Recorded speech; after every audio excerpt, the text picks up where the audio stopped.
बंधुओं, आज हम बात करेंगे एक ऐसी कला की जो लगती तो बहुत आम है लेकिन है उतनी ही गहरी, और वह कला है सुनने की। जी हाँ, सुनने की कला। और इसे समझने के लिए हम मदद लेंगे एक प्राचीन ग्रंथ श्रीमद् भागवतम की, जो हमें बताता है कि सच में सुनने का मतलब आखिर होता क्या है। अब यह सवाल बड़ा सीधा सा लगता है ना, पर जरा रुक कर सोचिए। जब हम किसी को सुन रहे होते हैं तो क्या हम वाकई सुन रहे होते हैं? क्या हम सिर्फ कानों से शब्द पकड़ रहे होते हैं, या उस बात की गहराई तक भी, उसके असली मतलब तक भी पहुंच पा रहे होते हैं? यही सवाल आज की हमारी बातचीत का बिल्कुल केंद्र बिंदु है। देखिए, यह ग्रंथ सिर्फ धार्मिक किताब नहीं है। इसे आप सुनने की कला पर एक तरह की साइकोलॉजिकल गाइड बुक समझ सकते हैं। और पता है सबसे दिलचस्प बात क्या है? यह ग्रंथ सुनने वालों को उनकी आदतों के हिसाब से अलग अलग कैटेगरीज यानी अलग अलग श्रेणियों में बांटता है। और यह जानना बहुत ही रोचक होता है कि हम किस कैटेगरी या श्रेणी में आते हैं। बस ये ही हम आगे जाकर जानने वाले हैं इस वीडियो में। तो सबसे पहले तो हम समझेंगे कि सच में सुनने की कला है क्या। फिर भागवतम से मिले ज्ञान पर बात करेंगे, और फिर आएंगे उन 4 तरह के सुनने वालों पर जो सब कुछ खो देते हैं, और उन 4 पर जो सब कुछ पा लेते हैं। और आखिर में हम देखेंगे कि सुनने से समझने तक का यह सफर कैसे पूरा होता है। लेकिन उससे पहले आप अगर पहली बार आए हैं तो मेरे चैनल को सब्सक्राइब कर लीजिए। तो सबसे पहले सच्ची सुनवाई क्या होती है? इसका मतलब सिर्फ यह नहीं कि कानों तक आवाज पहुंच गई। नहीं, यह एक एक्टिव प्रोसेस है। इसमें पूरा ध्यान लगाना होता है, बात को समझना होता है, और जो सुना है उसे अपने अंदर उतारना होता है। अब भागवतम हमें एक आईना दिखाता है, एक ऐसा आईना जिसमें हम खुद को एक सुनने वाले के तौर पर देख सकते हैं। यह हमें पहचानने में मदद करता है कि आखिर हम ज्ञान को किस तरह से ग्रहण कर रहे हैं। अच्छा, तो अब जरा गहराई में चलते हैं। यह ग्रंथ सुनने वालों को मोटे तौर पर 2 हिस्सों में बांटता है। एक तरफ है उत्तम श्रोता जो ज्ञान का पूरा फायदा उठाते हैं, और दूसरी तरफ है अवर श्रोता जो यह मौका गवा देते हैं। तो चलिए शुरुआत करते हैं उन सुनने वालों से जो ज्ञान का पूरा फायदा नहीं उठा पाते। यह वह आते हैं जो ज्ञान के रास्ते में समझिए कि एक दीवार बन जाती हैं, और हो सकता है कि इनमें से कुछ आदतें हम अपने भी अंदर पा जाएं, देख सकें। तो सबसे पहला प्रकार है वृक यानी भेड़िए का। अब भेड़िया क्या करता है? वह शोर मचाता रहता है। ठीक वैसे ही यह सुनने वाले लगातार बीच में टोकते रहते हैं, शोर करते रहते हैं, और पूरी बातचीत का फ्लो तोड़ देते हैं। इससे होता यह है कि वह ना तो खुद सीख पाते हैं और दूसरों के लिए भी सीखने का माहौल बिगाड़ देते हैं। दूसरे नंबर पर आता है वृष यानी बैल। इनकी क्या आदत होती है?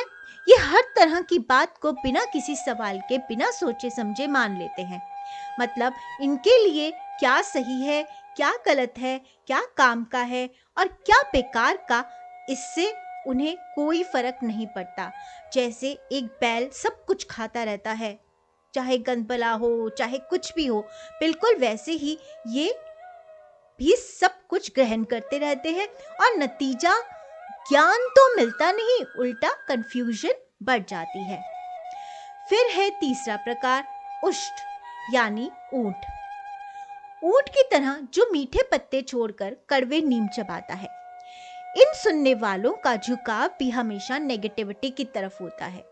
ज्ञान की अच्छी बातों को छोड़कर यह हमेशा बहस करने के मौके ढूंढते रहते हैं, कमियां निकालते रहते हैं, गड़े मुर्दे उखाड़ते रहते हैं, और विवाद खड़ा करने की कोशिश करते रहते हैं। और इस लिस्ट में चौथा है भुरुंड पक्षी। कहते हैं यह पक्षी जो सुनता है उसे रट लेता है और दूसरों को सुना भी देता है। मतलब यह लोग सुनने और सुनी हुई बात को दोहराने से तो बड़े माहिर होते हैं, पर उसे अपनी जिंदगी में कभी नहीं उतारते। उनके लिए ज्ञान बस इंफॉर्मेशन है, जिंदगी बदलने का जरिया है। बस एक अच्छी परफॉर्मेंस देकर वो बहुत सारे पैसे कमा लेते हैं। तो अब सवाल यह उठता है कि अगर यह सब सुनने की गलतियां हैं तो फिर सही तरीका क्या है?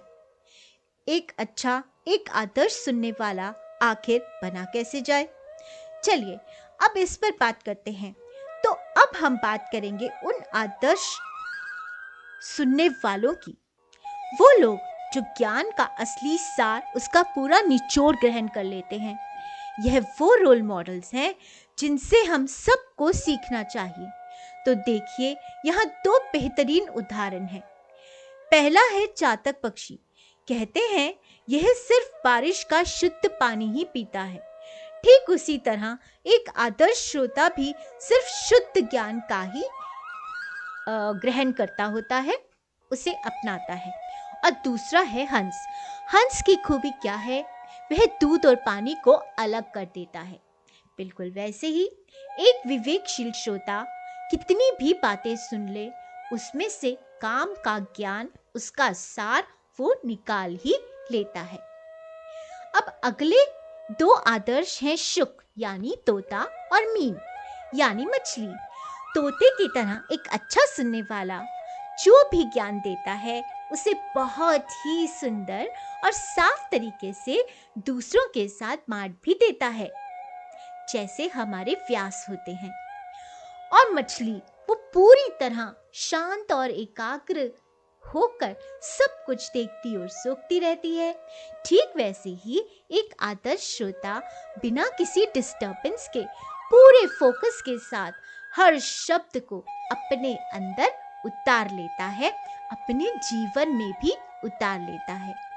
तो अब तक हमने दोनों तरह के सुनने वालों को देख लिया, वह जो मौका गवा देते हैं और वह जो सब कुछ पा लेते हैं। अब असली सवाल ये है कि हम इन अच्छे गुणों को अपनाकर खुद को कैसे बदल सकते हैं, यह सफर कैसे तय किया जाए। अब यह जो टेबल है यह बहुत कमाल की है। यह हमें सीधे सीधे आगे का रास्ता दिखाती है। ये हमें बताती है कि एक आदर्श श्रोता कैसे एक आदर्श श्रोता बन सकता है। यह एक ट्रांसफॉर्मेशन है। तो देखिए, भ्रम से स्पष्टता की ओर, नेगेटिविटी से शुद्धता की ओर, शोर शराबे से गहरी एकाग्रता की ओर, और सिर्फ थ्योरी से असल में जिंदगी में उतारने की ओर। अगर ये अपने जीवन में अपनाया जाए तो एक आदर्श श्रोता बन सकता है।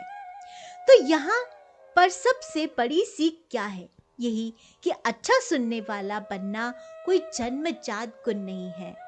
यह एक स्किल है जिसे हम सब सीख सकते हैं, डेवलप कर सकते हैं। और इसके लिए चाहिए क्या? इसके लिए चाहिए विवेक, ताकि हम काम की बात को शोर से अलग कर सकें। शुद्ध इरादा चाहिए, ज्ञान पाने का अटूट ध्यान चाहिए, और सबसे जरूरी जो सीख है उसे अपनी जिंदगी में लागू करने का पक्का इरादा, यानी जो सीखा है उसे अपनी जिंदगी में उतारना भी है।